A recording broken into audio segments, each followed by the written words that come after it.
अस्सलाम वालेकुम दोस्तों, मैं हूं साजिद महमूद ताहिर और आप देख रहे हैं चैनल वीज़ा वेज। आज के वीज़ा वेज में हम आपको यूके के हवाले से कुछ ख़ास इन्फॉर्मेशन देने जा रहे हैं। ये उन लोगों के लिए है जो यूके से पलट आए हैं और किस कंडीशन में वो पलट आए हैं, क्या उन पर री एंट्री बैन है या नहीं है, अगर है तो कितना अरसा है और कौन कौन सी सूरत हाल में कितना बैन है। आज ये सब कुछ इस प्रोग्राम में होगा। तो सबसे पहले मैं शुरू करता हूँ कि अगर आप वीज़े पे यूके गए हैं और वहाँ जाकर आपने ओवरस्टे हो गए हैं, इतना ओवरस्टे हुए हैं कि 28 दिन या 30 दिन से पहले पहले आप अपने मुल्क वापस आ गए हैं, खुद टिकट लिया है और वापस आ गए हैं, तो ऐसी सूरत में आप पर कोई बैन नहीं है। आप वापस दोबारा यूके जा सकते हैं, लेकिन उसके लिए थोड़ा सा ये होगा कि आपने जब भी अप्लाई करना है दोबारा से अपना केस, तो उसमें आपने वजाहत कर देनी है कि आप ज़्यादा अरसा किस वजह की बुनियाद पर रहे हैं।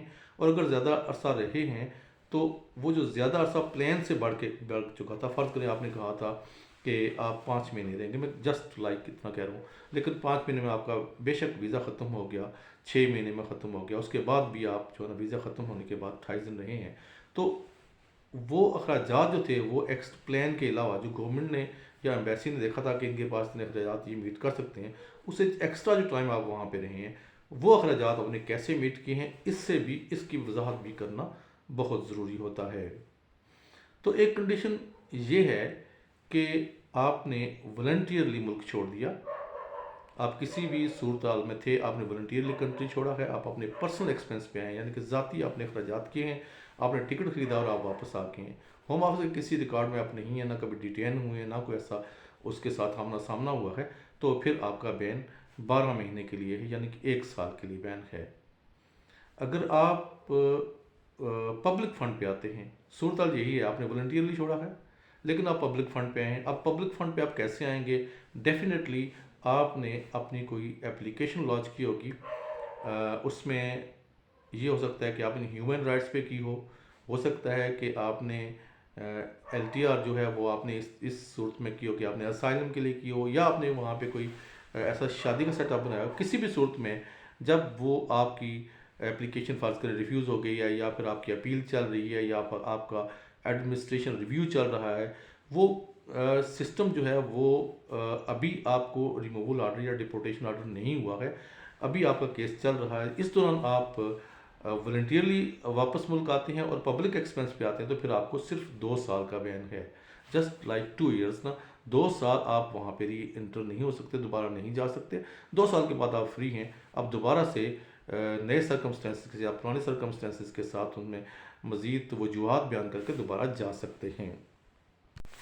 ऑन द अदर हैंड एक और सूरत ये है कि आप हैं तो वॉलंटियर, लेकिन आपकी तमाम अपील्स एंड अप हो चुकी हैं, ख़त्म हो चुकी हैं, आपका कोई भी पीछे राइट मज़ीद उसका अपील वगैरह का नहीं है, और आपको 6 महीने का टाइम दिया गया है कि आप 6 महीने के अंदर मुल्क छोड़ दें। अगर आप अपने गवर्नमेंट के एक्सपेंस पे, पब्लिक एक्सपेंस पे आते हैं, तो फिर आपका जो बैन है वो 5 ईयर्स का है। फिर आप 5 साल तक यूके नहीं जा सकेंगे, और 5 साल गुजरने के बाद आप री अप्लाई कर सकते हैं। एक और सूरत होती है, वो है क्रिमिनल एक्टिविटी की।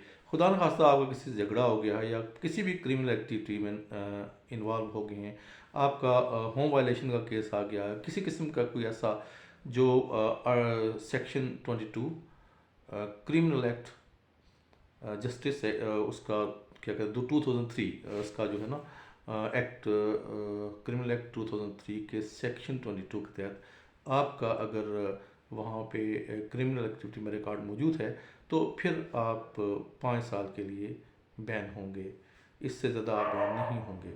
और इसके अलावा जो सूरत हाल है वो ये है कि आपको डिपोर्ट या रिमूव कर दिया जाए, पब्लिक एक्सपेंस पे किया जाए, और आपकी कोई अपील पेंडिंग ना हो, आपकी कोई एडमिनिस्ट्रेशन रिव्यू ना हो चल रहा हो, आपका किसी कोर्ट में कोई केस यही इमिग्रेशन के हवाले से ना चल रहा हो, वीज़ा के हवाले से, तो फिर आप पर 10 साल का बैन है।